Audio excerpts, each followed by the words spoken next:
بزرگان محترم، برادران عزیز اور میری اسلامی بہنیں، اللہ تبارک و تعالیٰ نے آسمان و زمین کی اس دنیا میں ایک اصول جاری کر رکھا ہے، اور وہ یہ کہ جو بھی چیز جس قدر قیمتی ہوتی ہے اور جو بھی منصب جس قدر اعلیٰ و عرفہ ہوتا ہے اس کا حاصل کرنا اسی قدر دشوار ہوتا ہے، کیونکہ اگر کوئی چیز قیمتی ہے تو اس کا حاصل کرنا دشوار، اگر منصب بہت اعلیٰ اور عرفہ ہے تو اس کا حاصل کرنا بھی اسی قدر دشوار اور مشکل ہوتا ہے۔ اور یہ اصول جس طرح تکوینی ہے کہ تکوینی کائنات کے امور کے اندر جاری ہوتا ہے، بالکل اسی طریقے سے یہ اصول تشریع بھی ہے، یعنی روحانی عبادات کے اندر بھی یہ جاری اور ساری ہے۔ تکوینی امور کا مطلب یہ ہے کہ اس مادی دنیا کے اندر جو کچھ ہوتا نظر آتا ہے، جو بھی مادی قیمتی چیزیں ہمیں نظر آتی ہیں، یا دنیا کے اندر جو منصب اور عہدے ہمیں دکھائی دیتے ہیں، ان کے بھی حصول کے اندر اسی قدر محنت اور مشقت اختیار کی جاتی ہے تاکہ اس چیز کو حاصل کیا جائے۔ اگر چیز قیمتی ہے تو اس کی بھاری قیمت دینی پڑتی ہے، اگر منصب اعلیٰ ہے، مثلا بادشاہت ہے، تو ظاہر ہے کہ بادشاہت کو حاصل کرنے کے لیے جس قدر تگ و دو کرنی پڑتی ہے، جس قدر جد و جہد کرنی پڑتی ہے، وہ کسی سے مخفی نہیں ہے۔ بالکل اسی طریقے سے تشریعی عبادات میں، روحانی عبادتوں کے اندر سب سے اونچا منصب اللہ تبارک و تعالیٰ کو قرب اور صدیقین کا مقام حاصل کرنا ہے، تو مقام صدیقین کو حاصل کرنے کے لیے جس قدر مجاہدے کرنے پڑتے ہیں، جو ریاضتیں اختیار کرنی پڑتی ہیں، وہ بھی کسی سے ڈھکی چھپی نہیں ہے۔ اس لیے کسی شاعر نے کہا کہ بقدر القد تکتسب المعالی ومن طلب العلا سحر اللیالی، کہ انسان کی مشقتوں اور محنتوں کی مقدار پر بلند مرتبے حاصل کیے جاتے ہیں۔ جس قدر مشقت اور محنت زیادہ ہوتی ہے، اللہ تبارک و تعالیٰ اسی درجے میں اس کو بلند مرتبے اور مناصب عطا کرتے ہیں۔ ومن طلب العلا سحر اللیالی، اور جو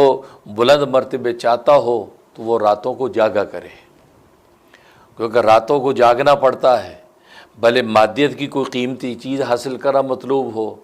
مادیت کا کوئی منصب حاصل کرنا مقصود ہو، تو بھی دن رات کی قربانیاں دینی پڑتی ہیں۔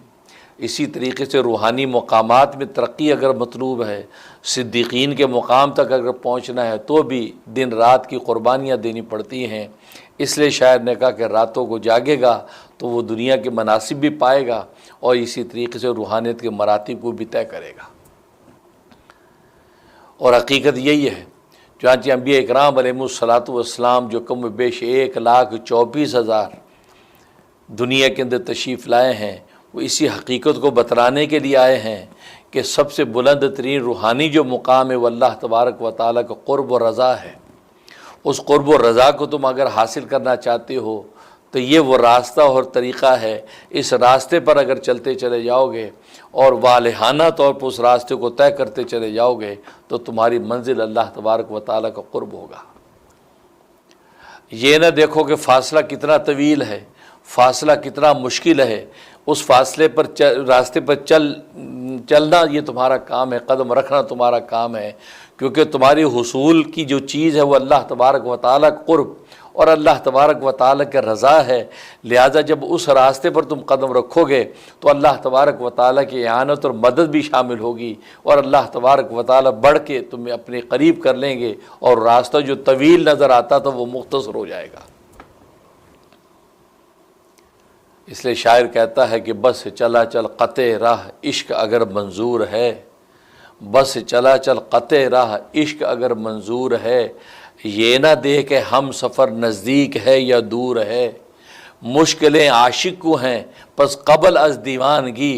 کچھ دنوں غم سہ لیا پھر عمر بھر مسرور ہے۔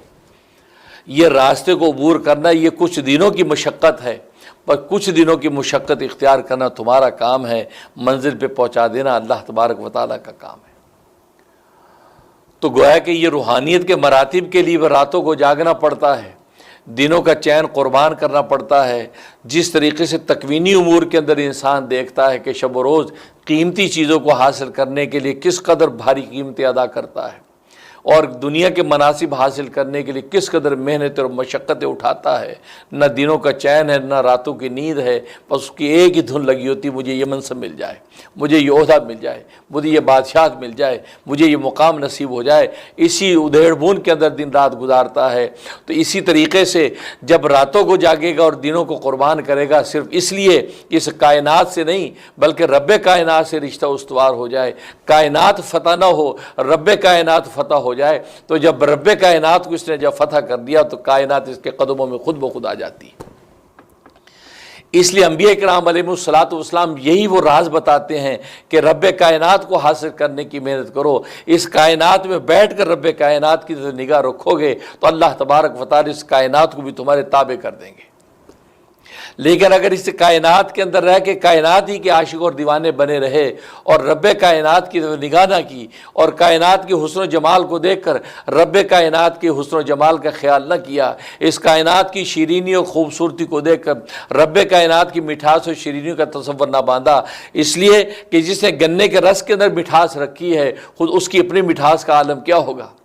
جس میں آسمانوں کو بلندیاں دی ہیں اس کی اپنی بلندی اور وسعت کا عالم کیا ہوگا، جس زمین کو وسیع پھیلایا ہے اس کی اپنی وسعت کہاں تک پہنچتی ہوگی، جس نے اس کائنات کے اندر خوبصورتیاں اور رعنائی اور رنگینیاں پیدا کر دی ہیں اس کی اپنی رعنائی اور رنگینی کا عالم کیا ہوگا۔ بس عاشق صادق اس چیز کو دیکھتا ہے کہ جس کے ہاتھ کی بنی چیز اتنی اعلیٰ ہے اس کے اپنے ہاتھ کتنے اعلیٰ ہوں گے، لہٰذا وہ رب کائنات کی تلاش میں لگ جاتا ہے، وہ کائنات سے منہ موڑ کے رب کائنات کو تلاش کرتا ہے، جب رب کائنات کو پا لیتا ہے تو رب کائنات اس کائنات کو اس کے قدموں میں ڈال دیتی ہے۔ گویا کہ یہ عاشق لیلا نہیں بنتا، یہ عاشق مولا بنتا ہے، جیسے امام رومی فرماتے ہیں عاشق لیلا بننے کا نتیجہ کچھ بھی نہ نکلا اور مجنون لیلا اس کے ہاتھ بھی نہ آئی، لیکن اگر وہ عاشق مولا بنتا تو مولا اس کو لیلا بھی عطا کر دیتے اور خود بھی مل جاتے، لیکن اسے ساری زندگی عاشق مولا لیلا بن کے لیلائے کائنات پہ اپنی زندگی صرف کر دی اور وہ لیلا بھی اس کو نہ ملی۔ اگر وہ مولا کائنات کی پر زندگی صرف کر دیتا اور چند لمحے لگا کے اللہ تبارک و تعالیٰ کی تلاش میں لگا رہتا تو اللہ تبارک و تعالیٰ اس کی لیلا بھی اس کو عطا کرتے اور خود بھی اس کو عطا ہو جاتا۔